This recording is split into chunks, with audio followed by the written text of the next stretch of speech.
Having a lot of fun on the ditch pig over the last couple days. Made some progress, including some paint. Still need some touches up, but just about ready for the engine to go back in. But the engine is becoming a real interesting part of this build. And maybe there's somebody out there with knowledge of these really old BMW engines that might be able to shed some light on it for me.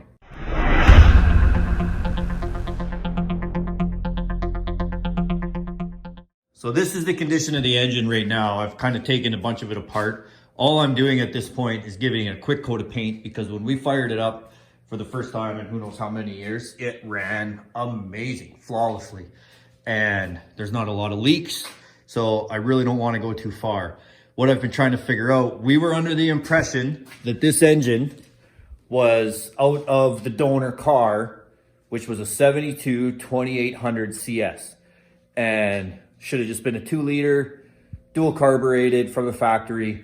And I was led to believe that it had been rebuilt recently before the car was parked, which turns out to be the case 100%.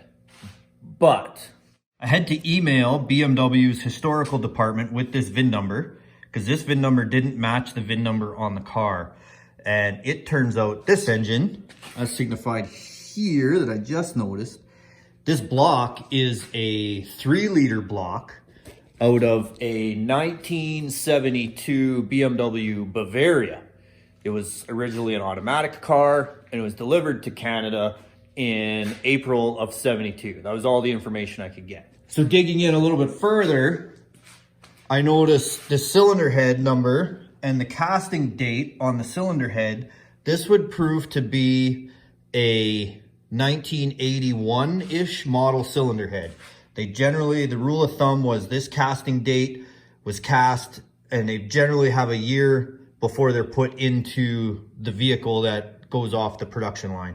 That being said, I haven't been able to find a single car that has a provision for the mechanical fuel pump on a model this late in production.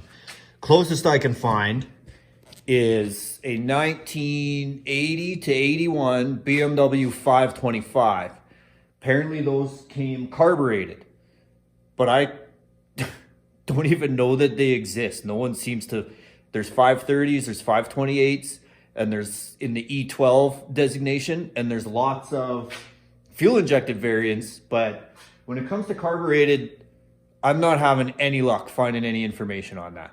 Regardless, this cylinder head has had a ton of work. I don't know how well you can tell, but these cylinder heads have been worked over quite well, and somebody has done a pretty good job porting these cylinder heads up. A lot of work went into that. The intake manifolds have been done to match. Somebody's gone through and port matched the intake manifolds as far back as they could. You can see where the stock casting starts. I don't know if you can tell, but I can see where they've polished and where the stock casting starts, because that's as far as their bits could reach. They've been port matched. So the only flaw that I've found so far in this engine, as I've been taking it apart, is that they used the wrong intake manifold gaskets. But everything else matches. If I get the proper gaskets, this should work really well. You can't tell, but this thing's had dual valve springs installed. Dual valve springs were not factory option on this engine. Best I can tell. Maybe I'm wrong, but I don't think they were. That's a big time upgrade. Dual timing chain, I think, is a factory option. At first I was excited because I didn't think it was, but I think it's a factory option. The biggest unknown about the cylinder head for me is gonna be this camshaft. Now, it's a BMW camshaft. I verified that by the part numbers and any of the stampings on the camshaft, but behind this cam cover, there was some hand markings engraved into it. So there was the factory stamp, which is a number 3, which allows me to believe that this is a 272 lobe separation or duration. I don't know anything about cams, but this is the sought after cam for this engine if you're just using factory camshafts, which is a bonus. But with the engravings on the back side of it, I'm kind of led to believe that this has been reground to some degree, because to do all that head work, to do all that intake manifold work, and to put the dual valve springs in to just throw a stock cam back in, it doesn't make a lot of sense.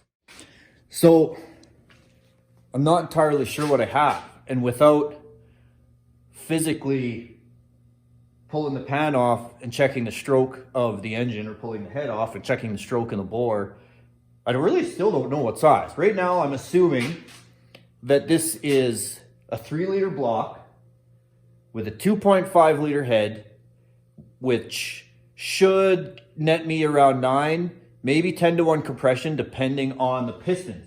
Now, I tried to use my borescope and I couldn't see the pistons very well.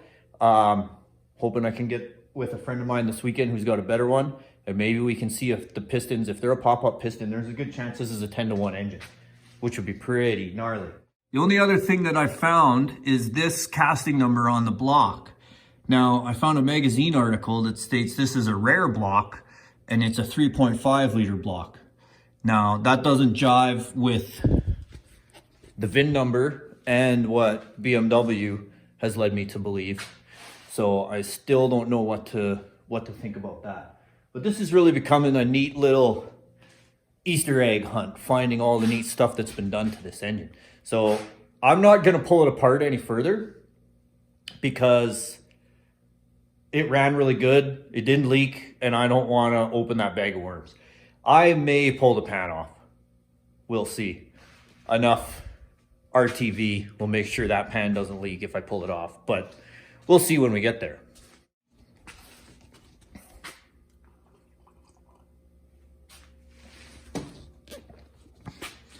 The carburetors, both carburetors have been changed to Weber's 3236s. My carburetor of choice when I'm working on inline engines, 6 or 4 cylinders. So those are just gonna get rebuilt, put back together.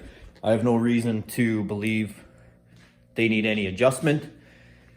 The engine did come with an exhaust header, and I wasn't gonna use it at first because it didn't fit. The stock manifold fit into the chassis much better, and I was gonna use that. But after finding out all the stuff that's done with this engine, it deserves to have the header put back on it. So I'll probably end up having to chop it up a little bit, make it work. And I'll be able to run true dual exhaust, 3 to 2 to 1. Should sound neat and help this little engine breathe quite a bit better. So I have a feeling this little motor is gonna be surprisingly strong. So maybe there's something out there that you old timers or you classic BMW guys know. Maybe you can shed some light on it for me. But either way, man, pretty neat stuff. This might be the best free engine I've ever gotten my hands on.